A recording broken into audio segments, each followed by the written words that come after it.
City. But anyway, it's nice to have you here, and I want to thank you also for your great friendship. And then there was also here our appointment secretary, John Bruce. Where's John? Is he here somewhere?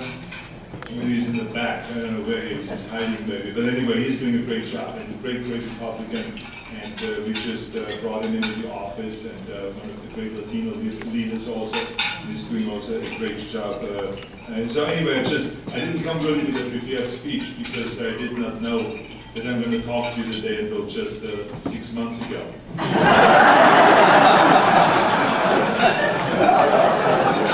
So there's not just made a few notes here, but nevertheless, it is nice to be here today. You know, the funny thing about this whole thing is that when you come from the bodybuilding background and from the acting background, people always ask you, he says, so tell me, are you still doing those things? And they're like, do you still work out every day? And then I explain to people, of course, what do you think when you become governor, you start working out? Of course I work out every day. As a matter of fact, I told them that I just lifted last week, literally it was last week, 300 pounds.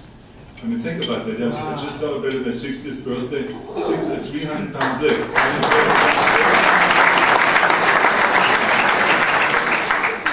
Then Kennedy out of the chair.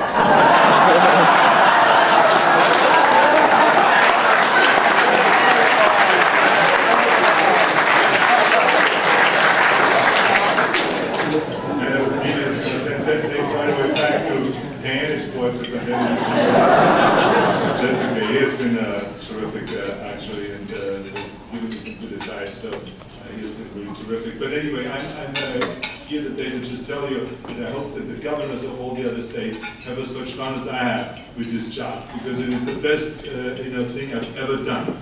Making the decision to go and retire from acting for a certain period of time and to go into politics, to run for governor in 2003.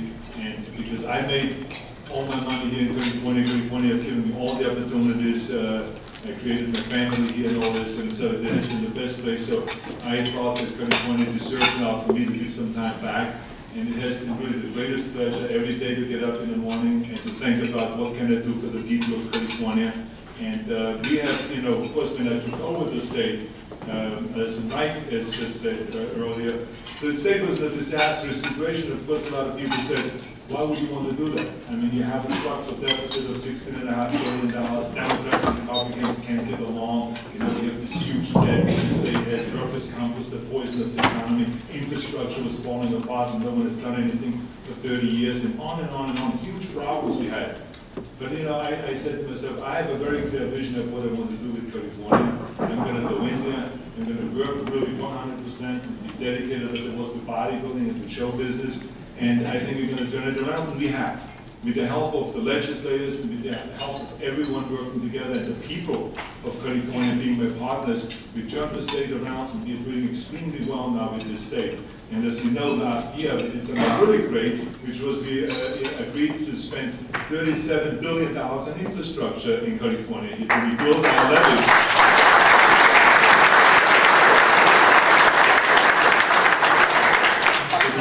Levees that haven't been touched for 30 years, and to start working on new roads, highways, freeways, tunnels, bridges, on-ramps, off-ramps, and all those kind of things, to build more schools and to really more affordable housing. So it was really a great, great package. And of course, this year we are back again because we couldn't get everything done last year. We already have approved the biggest prison expansion in the history of California this spring, which is we're going to build 53,000 new beds here in California, because I always said that no criminal will ever get out of our prisons because we're running out of space. They only can get out because they've served their term and because they're really able to go out in the society. So this is why it was very important to build it.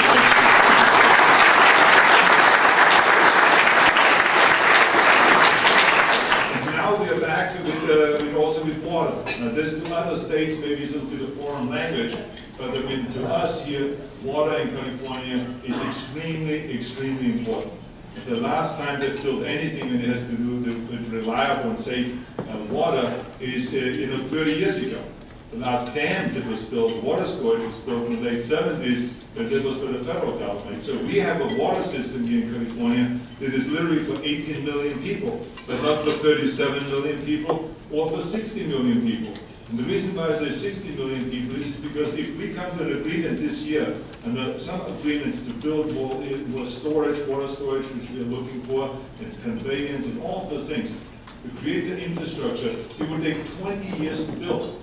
20 years to build. And then after by that time we're in 2030, then another 20 years you couldn't go back to the same subject again and say, let's do something about water. So that would take us to 2050. And by that time, we all know, we will be 60 million people here in California. So we have to have a big vision here in California and really build a water system that is for 60 million people. And so this is what we're negotiating right now, and as Mike knows, he has been right in there, very aggressive in the negotiations, that we within the next 3-4 weeks have a good chance of getting that done, which will be approximately a $10 billion project to fix the delta once and for all, the ecosystem and the conveyance and water storage, below the ground water storage, above the ground water storage, and so on, to really be able to go and look at the people's face in the eyes and say, we can promise you that you will have safe and reliable water in 2050 here in California. And that's exactly what I was saying.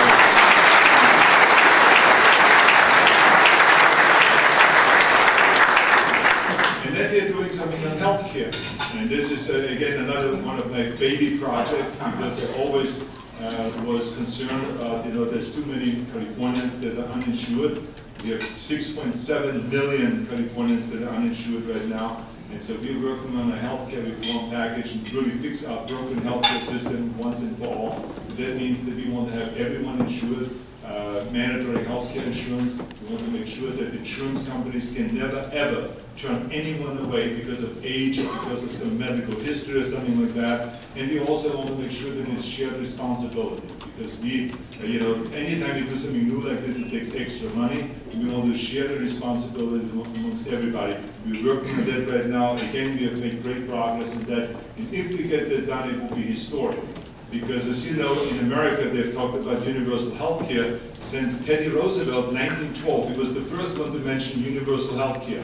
And that was the year when the Titanic went down, so you just think about how long ago that really was. But the federal government has still nothing to do with it. Massachusetts, I think, did a great job with the reforms that they've had. But California, when we do the reforms that what we have planned, it will be historic, and it will be a model to the rest of the nation. So I'm really looking forward to also getting that done. And we are all working together on that, Democrats and Republicans, to get that done. So I'm looking forward to that.